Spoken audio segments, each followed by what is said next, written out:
And we are live. Welcome, mystery and thriller fans. I'm your on-air host, Sara DiVello, and I'm so excited to welcome back Jane Harper, New York Times bestselling author of the Aaron Falk series, here to give us the inside scoop on her latest in the series, Exiles, out tomorrow.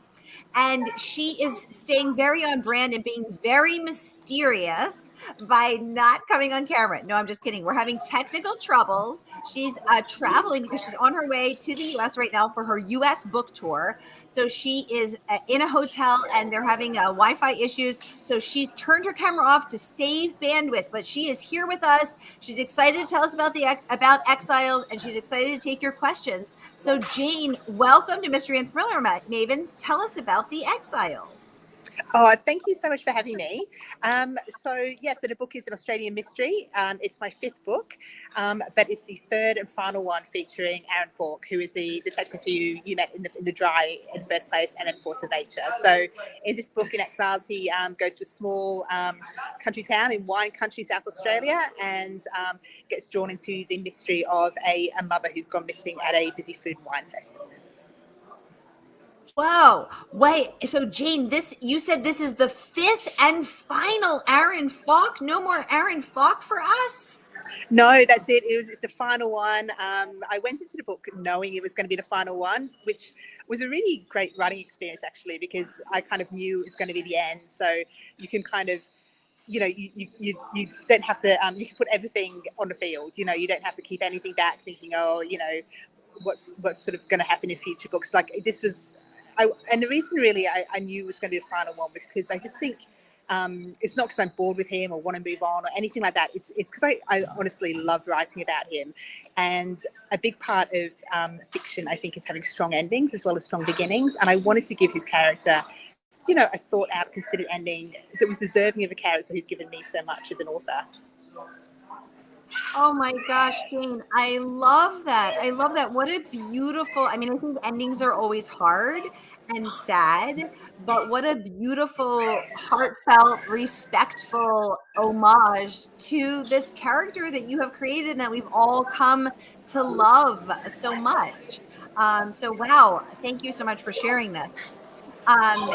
You guys, Jane is happy to take any of your questions. Just type them in the comments and I will pop them up on screen so that you can take her questions live. And while you're all taking a moment to type, I'm going to get to some of the questions that were submitted in advance for our people who will be watching later.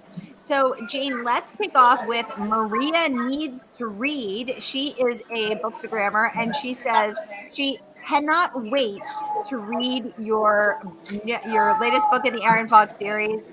She just wanted you to know how much she loves it and that she can't wait to read about it. Maria, thank you for weighing in. Thank you, Maria.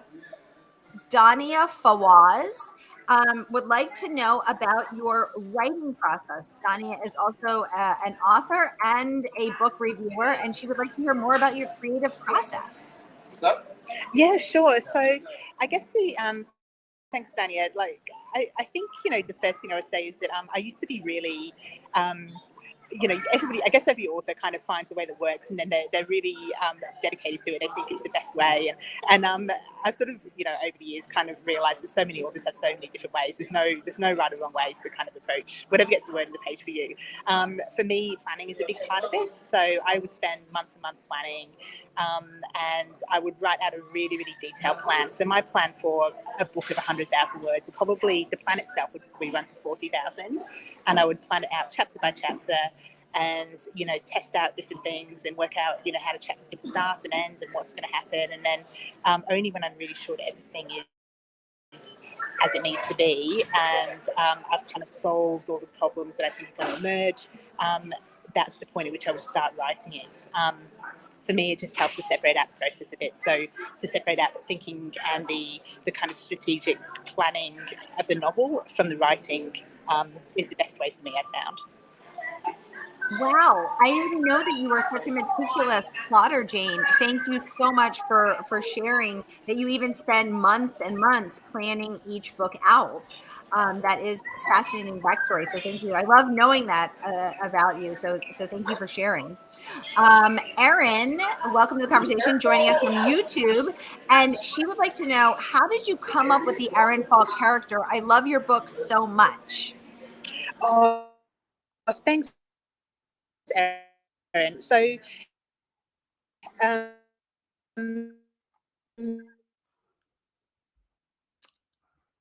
Oh, Jane, we're losing your audio a tiny bit. We heard you, but then we lost you. Hold on, folks. She'll be back. She'll be back. She's traveling right now, but she will be back. So Jane will. sorry, Oh, can Jane, you, we is lost this you a better? little bit there.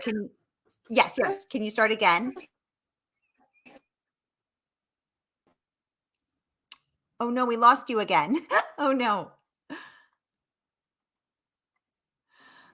Sit tight, everybody. She'll be back. She'll be back. Okay, she's back. Oh no, we're having the dreaded technical issues. Sit tight, everybody. She'll be back. Oh, Okay, Jane, you're back. I'm back. Okay, great.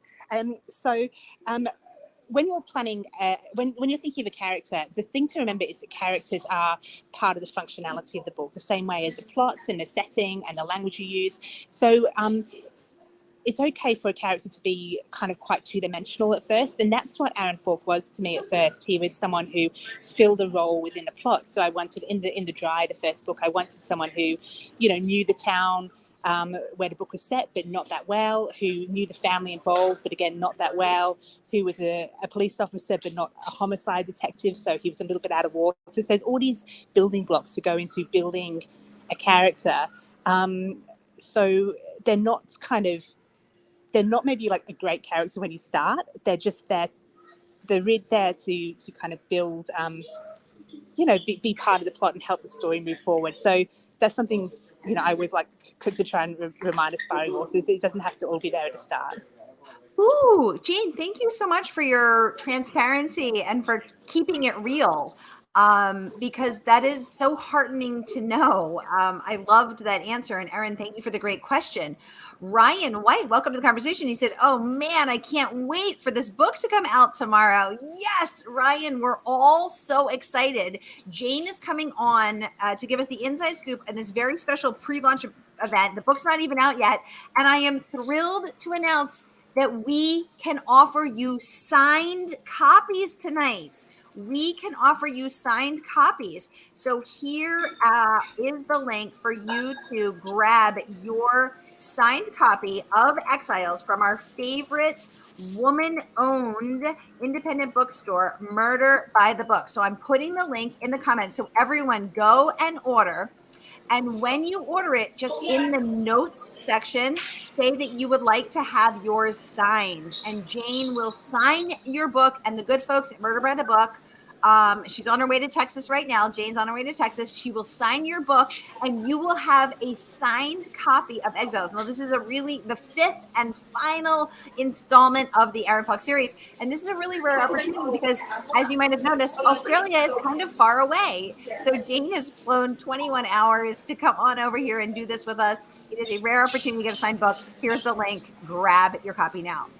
Ryan is saying, "It's through Jane's books that I am terrified of all animals in Australia. Will she please have drop bears in a future book?" Jane. So I'm assuming Ryan knows that drop bears are a joke that Australians tell tourists, that they don't really exist. So I'm going to take that to Ryan is in on the joke there, or if not Ryan, I'm sorry that whenever anybody has told you, they're not real. The thing is, it's like, a lot of people tell me that they'd love to come to Australia, but they're a bit afraid of the wildlife. But the thing is, I mean, it's probably a bit like in the States, there's things that can kind of harm you, but if you leave them alone, you rarely ever see them ever. And if you kind of, leave things alone, they probably will leave you alone. It's a kind of golden rule, I think. Although I have to say, when I lived in Australia and I was hiking in the outback, I would shake my boots out every morning to make sure that there were no scorpions in there. I would just dump them out. That's just common sense. That's just, absolutely. Yeah, Exactly, because you don't want to get a bite. Also, I'm really scared of spiders and snakes, so I was living on the edge there. Leslie, welcome to the conversation. Joining us from Canada, she says hello. Hi, Leslie. Welcome. Hi, Leslie. Anissa's joining us from South Carolina. She says hello, Sara and Jane. I loved this book. Oh, Anissa, thank you so much. That's so kind of you. I'm glad you enjoyed it. Thank you. Yay, I loved this book as well, and all of your books, Jane. You have such a beautiful way of making the setting also a character, speaking of characters. And so I just love how you bring this land that I love so much and was very privileged to live on for a bit to life. So thank you so much. We have a mystery user joining us, and they say, you mentioned that the location and place, about when you were talking about my location and place, one of the things I love about your books, oh my goodness, someone is literally just saying what I said, is that the location seems like a character. Which comes first to you, the story, the location, or do they emerge for you already linked together? Great question. Yeah, great question. Yeah, thank you for that. So they are pretty linked, actually. When I'm sort of having that very first idea for a novel, I'm thinking about kind of the plot first, like that real core idea, and that's essentially something has happened.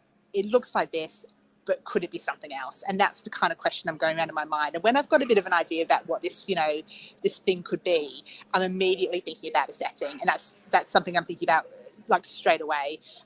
What would be a setting that would maybe support something like this? And there's some stories that can be told in kind of, the same story could be told in different settings, but ideally, I'm looking for a story in a setting to go so well hand in hand that by the end of the book, the reader ideally feels like that story could not have been told anywhere else. It needed that setting to support it. Ooh, I love knowing that, Jane, because now as I think back to your stories, be it the survivors in Tasmania, or be it forces of nature in the outback, or be it exiles in South Australia, or the dry, that makes so much sense when you say it in that way. And I love knowing that there is an intentionality about it, that this book, this story could not take place anywhere else. I love that. Thank you. And thank you for the great question, mystery user. Paula she says, hello from Wenatchee, Washington. I love your books. Will you be coming to the Pacific Northwest on your tour? I'm not this time, unfortunately, Paula. Thank you, though. I would love to come. And actually, I have been up in that kind of. I went to Seattle last time, I think, which was so fun. So I'd absolutely love to come that way again. Yeah, I mean, as Sara knows, there's quite a lot of different factors that go into where you go on tour. Like, it's not just unfortunately, I can't just kind of pick and choose, where I'd love to go. Otherwise, it would be everywhere. It's kind of a bit of a collaboration between like the booksellers and the publishers and the schedule, all kinds of things. So unfortunately, not this time. Stars just didn't align. But I absolutely would, love to come the next time, and it will be on my personal go-to list as well. Paula, thank you for the great question. And although Jane will not be able to make it to your neck of the woods this time, you can still get a signed book, a signed copy of Exiles from her, which I think is pretty cool too. So for anyone who is outside of the Jane tour path this time, be sure to grab your signed copy. And I don't know about you guys, but I always think ahead for birthdays, Christmases, Hanukkah, holidays, Yom Kippur. I'm doing it all. I am always planning ahead, and I always say signed books make the best gifts. So grab your copy here. I'm going to pop the link up so that you can gift yourself and the mystery lover in your life a copy of Jane's signed book. Let's get to some others. Aaron would like to know, if you wrote a novel set somewhere other than Australia, where would you set it? Ooh, cool question. Yeah, that is a good question. And what would the answer be? Let me think. I've never really been asked that before, actually. I'm not at this stage. I'm not sure, honestly. I could write a novel set outside Australia. I think it's so within my, Australia's become so much kind of part of my writing, and I live there, and so in terms of research purposes, and I guess kind of that sort of feeling of having your ear to the ground a little bit on, kind of issues and the way people are responding to, sort of things in their society and things. It's a lot easier for me to, I think, get that level of authenticity writing about Australia. I suppose the next thing, I'm originally from England, so I have lived a lot of years in England. So maybe that would be the next best thing. But there's so many great authors already writing about England. I'm not sure they need me kind of trying to tread on their toes in an already very talented market. That's so fascinating, Jane, because I think so many people love the wild, untamed settings that as our mystery user noted, and I note as well, is what we love about your book, that you make these wild and untamed settings a character themselves. And so the idea of a Jane Harper book being set outside of Australia, which feels so wild and untamed to me, I can't even wrap my head around a Jane Harper novel, set in London or something. It's freaking me out. Oh my goodness. Well, speaking of that Australia setting, Stephen King himself saying, the king of mysteries, Stephen King, that is, saying, let's pop this up so we can all read it together. I love Jane Harper's Australia-based mysteries. So talk about the king of all praise right there, Stephen King revealing himself as a huge Jane Harper fan. And he is not the only one. Number one New York Times bestselling author David Baldacci also saying, once again, Harper proves that she is peerless in creating an avalanche of suspense with intimate, character-driven set pieces. Harper's legions of fans will exult in reading Exiles. Wow, amazing praise there from Stephen King and David Baldacci. Congratulations, Jane. What have you learned from book 1 to book 5, which is earning praise from these masters? It's honestly, it is so, seeing those two names pop up saying nice things about my books, I cannot tell you what it means to me. Like the fact that those authors have even kind of read my books, let alone found it in their, the goodness of their hearts to say something nice about them, is like one of the most, it is like still like a real pitch me moment, I think, as an author, to hear that. So yeah, I think, it's every book is a different book. It's you have a different experience every time. But I think another thing I like to tell aspiring authors is it's never as hard as the first time. Like the first book, you have, you don't really know what you're doing. You're kind of feeling your way, as you're trying to learn, how it is you write, and everything is so new, and and you have that uncertainty as well. Most authors don't have a publishing deal when they're writing their debut novels, and they don't know if they're going to get one. So that's not a very creative place to be, and it's quite hard to find that motivation yourself. But I think the good news is that it's never as hard again. Like every single book, you learn something, and you learn something about yourself and what works for you, and writing techniques and all these kind of things. And every one of those lessons you get to take on with you, and you use the benefit of that, and then learn new ones. So it definitely is a different experience. I think it gets more enjoyable because you have those practicalities down, a lot more smoothly than you did at the start, and you can just kind of enjoy the writing process a bit more. Oh, Jane, that is giving me and all of us hope. Thank you so much.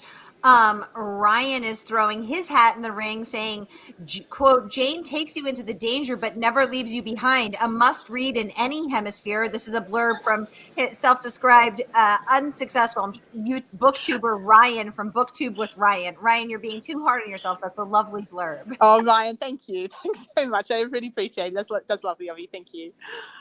We have Readers Gotta Read joining us from YouTube as well. She'd like to know, Jane, have you ever thought of doing a spin-off series? Yeah, interesting. Yes, I have kind of loosely thought about it a little bit. It's, I guess, every time I kind of write a book and you've got secondary characters, and there's some secondary characters that you sort of think, what, I wonder if there could be a bit more, to you. So far, I haven't really, found that kind of, I guess, that sort of spark that really makes me want to go into a kind of spin-off. But never say never, really. I mean, if I had a great idea that really fit like a character, a secondary character well, that would be a really great spin-off, then absolutely I'd be open to it. I think it's just about kind of going into it with clear eyes and finding that vehicle that would be absolutely right for them rather than just doing it for the sake of doing it. Ooh, I like that. Again, showing that intentionality, that care with the characters, the world, the books that you have created, and the respect for your readers, saying, you know, it has to be right or not at all. I respect that. Thank you, Jane. Let's get to some of these other amazing questions. This one coming in from I Read You Forever. She wants to know, Jane, what was your inspiration for writing this book? Yeah, so I guess the inspiration really for this one was probably Falk himself. You know, I wanted to write a third book with him. I felt his kind of personal narrative, you know, needed that kind of ending I referred to a little bit earlier. Just I wanted to give him and his character, you know, a strong kind of point of closure, really. So it was a little bit of a different exercise for me because normally I go into the book's plot first, and it's plot and setting, and then I'm kind of thinking which characters do I need to tell this story best, so the characters sort of grow from the plot and the setting. But with this one, it was the other way around, that I went in with Falk first, and the whole book is built around him. He's at the heart of it. It's, you know, it's for him. It's my goodbye letter to him. That was, yeah. So pretty much everything in the book was kind of, I guess, inspired by him, really, and what I wanted, you know, for his character, and I guess hope give the readers what they wanted as well. Oh, Jane, I love that. I love this one is for Falk. I feel like I should get that on a t-shirt. This one is for Falk. Oh my goodness, we all thank you for that. Juju Beans Reads would like to know, what is your process when you find yourself facing writer's block? You know, like, great question, and thank you for asking that, because I actually rarely face writer's block, and I just want to make it clear, it's not because I'm like, you know, a super great writer. It's because I have like the planning processes in place that I never really find myself staring at that blank page. So I spend a long time planning a book, and planning it allows me to test things out without committing to the words. So I would test out different avenues, like, would this happen or would this happen? And I'm trying to find that best avenue. What is the best thing that could happen? And so by the time I actually start writing the book, I've got this kind of 40,000 word plan, chapter by chapter. So I'd open it up on day one. My plan for the prologue is there. I would copy and paste it into a Word document, and I've probably already got, you know, 500 or 600 words there, telling exactly what's going to happen in the prologue. And then it's the question of writing it well, yeah, as well as I can.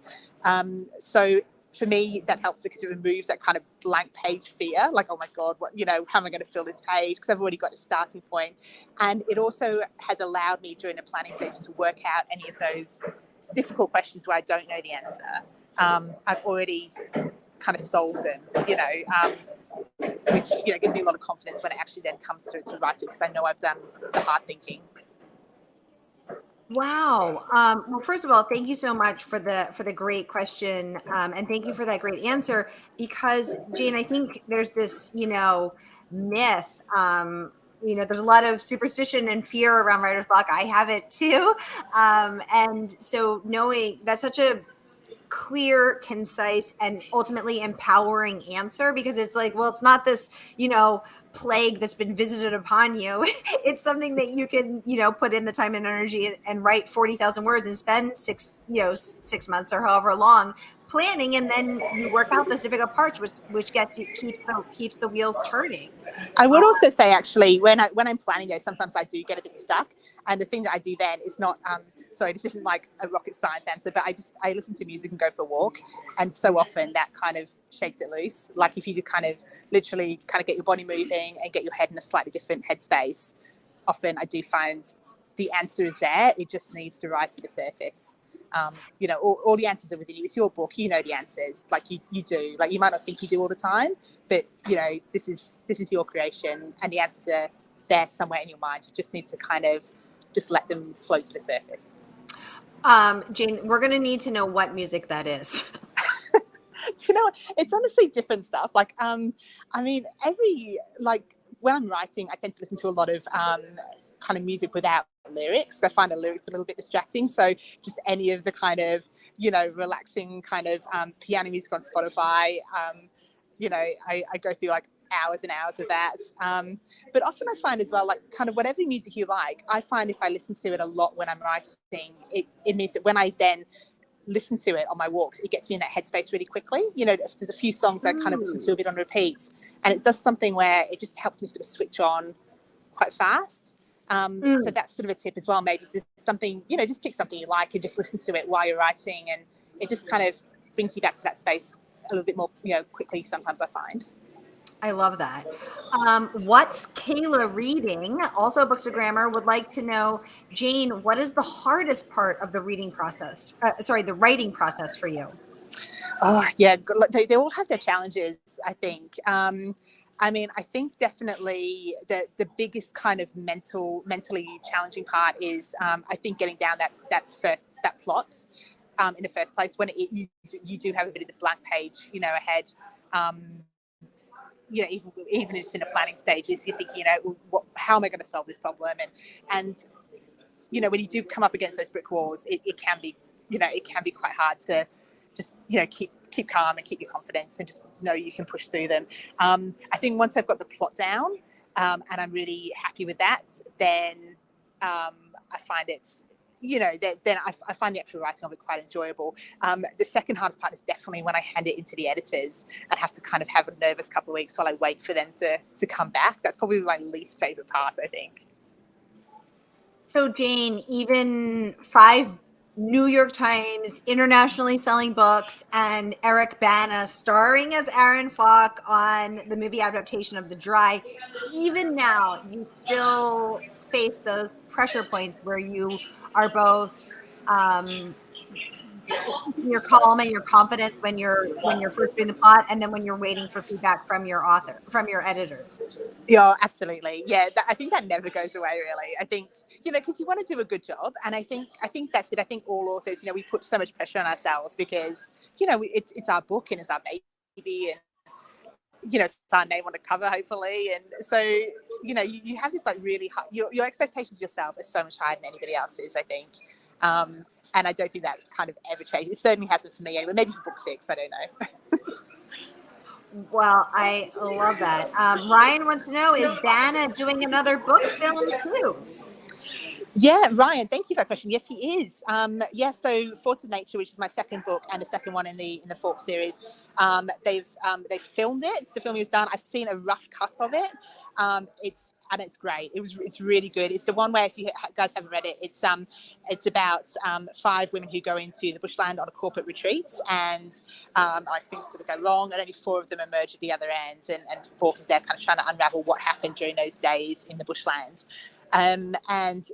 So Eric Bana is back playing the role of Aaron Falk, which is amazing. He was, so great in the Dry adaptation, I thought, and it's by the same core team. So writer and the screenwriter and director is Robert Connolly, who did the Dry adaptation, and it's by Made Up Stories, who were the producers on the last one. So it's in really good hands, and I think it shows the version that I've seen, which is still quite an early version, was just great. I thought they'd just done such a beautiful job, and I think fans of the book will love this one in the same way as they love the adaptation of The Dry.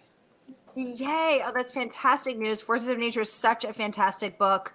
I loved that the book was set in the outback, and how scary and isolating and alone it is, but rough and rugged and beautiful, and how these 5 women, including one set of sisters, I mean, it just is so fascinating. I loved that book, and I'm so excited to see it on the screen.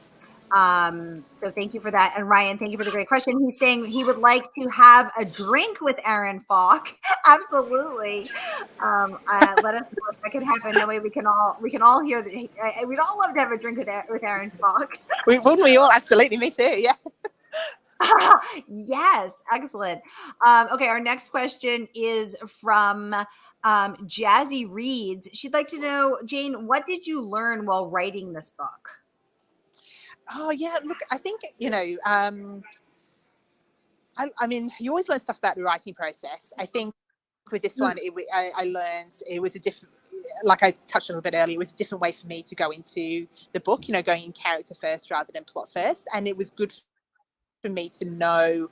That did stretch me a little bit as an author in the right, you know, in the sort of writing and planning stages. So it was really good for me to know that I can do that, and I was really happy with the way the book came out. So that was a great lesson for me to take away. And then kind of on a practical level, I learned a lot about South Australian winemaking, which was, I have to say, not the most arduous research trip I've ever had to do. It was got to go to this beautiful, you know, wine country, and you know, go to a lot of vineyards and sample a lot of wines, and so that was well, a complete joy, to be frank. It was just lovely. Oh my goodness. Yeah, you should write, you know, more books based in, you know, maybe Hawaii. I mean, you know, you know, there's so many, you know, lovely Indonesia. I mean, you could just go so many fabulous places, and you could be like, this is a, you know, study things that you find really love, you know, find Absolutely. really lovely. I completely agree. I remember being in the in the outback for the Lost Man, and then in kind of quite sort of cold, like going scuba diving in the freezing Tasmanian waters, and thinking like, this is ridiculous. Why aren't I doing this in, like, you know, setting the books in like a beautiful Gold Coast resort or something? Yeah, exactly. You should be setting them in beautiful Gold Coast resorts. Ann Steiner Manning is saying Jane Harper is my favorite author ever. Yes, she's so great. Thank you, Ann, for joining Oh, the thank conversation. you, Anne. That's so lovely. Thank you.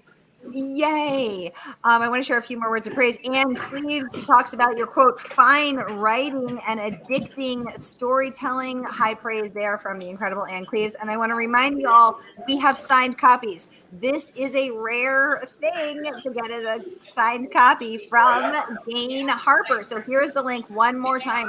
Get your signed copy. Just put in the notes, I would like mine signed, please. And we will get that done for you.